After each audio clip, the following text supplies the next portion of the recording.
पौर्णिमेला अमावस्येला आपण बघतो सागराला किती उधाण येतं, पौर्णिमेला केवढ्या लाटा येतात आणि अमावस्येला पाणी दूर दूर जातं. म्हणजे पौर्णिमे अमावस्येनंतर सागराला सुद्धा चंद्राची शक्ती एवढा परिणाम करते. मग आपल्या शरीरावर केवढा परिणाम करत असेल, आपल्या मनावर केवढा करत असेल, पण आपल्याला जाणवत नाही. मग ही शक्ती शंकर आणि पार्वतीला सांगितली वापरायची कशी. मग प्रतिपदेला नियम आहेत, त्याचे नियम. पण आजची जी नियमाची वेळ आहे ती 1 ते 2 आहे. मग आमचे सगळे साधक आता झोपले असते, उजव्या कुशीवर झोपतात, डावी नाकपुडी सुरू करतात.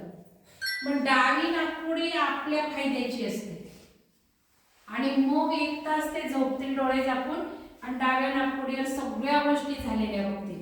किराणा आणून झाला, भेटून झालं, बँकेत पैसे, कर्ज मिळालं, घराची पुढं काम केलं, यांनी माझं हरवलेलं आणून दिलं.